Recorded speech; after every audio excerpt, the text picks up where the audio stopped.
Bonjour à tous et bienvenue sur boursicoté.com pour cette nouvelle analyse technique Forex et matières premières avec donc une paire de devises euro-dollar qui sort de sa dynamique baissière. Nous évoluons depuis quelques jours sous la moyenne mobile 20 exponentielle. On est revenu ici tester cette moyenne mobile avec donc suivi d'un contact sur la bande de Bollinger mais qui restait supérieur au contact ici que je vous commentais hier des 1.1530. Les cours ont continué ici le mouvement haussier jusqu'à venir tester ici la bande de Bollinger supérieure à la moyenne mobile 50 arithmétique avant de se stabiliser mais au-dessus de la moyenne mobile 20 exponentielle. Donc là, pour l'instant ce n'est pas encore confirmé mais il semblerait que l'on se retourne ici à la hausse et cela serait validé en cas de cassure haussière ici des 1.1645. Si tel était le cas, on pourrait bien revenir assez rapidement sur la zone ici des points hauts significatifs de la fin du mois d'août entre 1,1733 et 1,1740 $ pour 1 euro.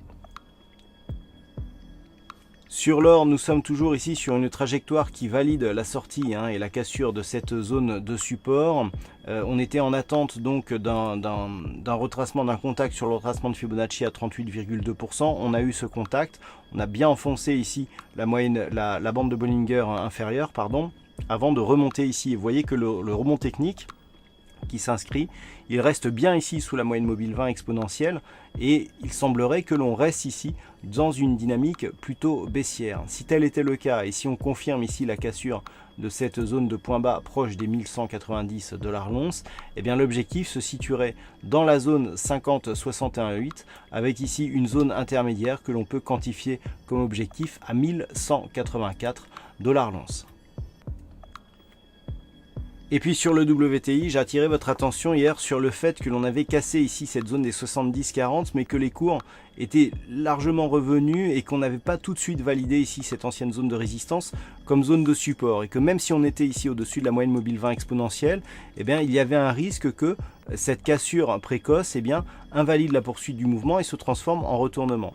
Alors, c'est très technique ce qui s'est passé. Les cours sont revenus ici chercher la moyenne mobile 50 arithmétique qui a agi en tant que support. Et puis on a eu cassure, deuxième contact ici avec la bande de Bollinger inférieure, rebond technique qui restait sous la moyenne mobile 50 arithmétique. Donc on voit bien ici le changement de cette polarité par rapport à cette moyenne mobile sur cette configuration.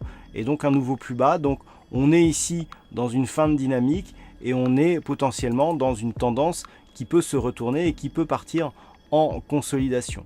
Alors si on efface quelques retracements de Fibonacci et que l'on revient sur le tracé actuel, ce que nous pouvons remarquer ici, c'est que par rapport à cette dynamique, la zone de retracement ici des 23,6% de Fibonacci a déjà été significative. Cette zone ici à 69,61 puisque nous avions précédemment une zone de support majeur à 69,50. Mais cette zone a été cassée hier par le mouvement donc, qui a provoqué la rupture ici de la moyenne mobile 20 exponentielle. Quand on est revenu ici chercher la bolle inférieure, cette zone ici des 69,61 est devenue résistance et on a quasiment eu un contact ici avec la zone des 68,50 $ le baril avec cette zone ici de retracement à 38,2%. Donc pour la suite ici du mouvement, eh bien, il faut s'en tenir au retracement de Fibonacci. Si le retracement ici à 38,2%, à savoir les 68,50, agissent comme zone de support et provoquent un rebond, eh bien, il faudra attendre une cassure éventuelle à la hausse des 69,60 pour invalider la suite du mouvement de consolidation.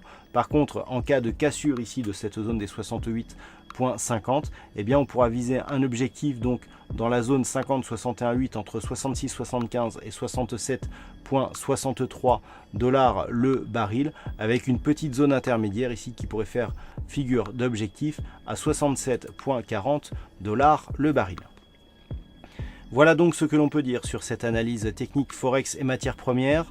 Passez une bonne soirée, de bons trades. On se retrouve dès demain pour d'autres analyses techniques, toujours sur le site boursicoté.com.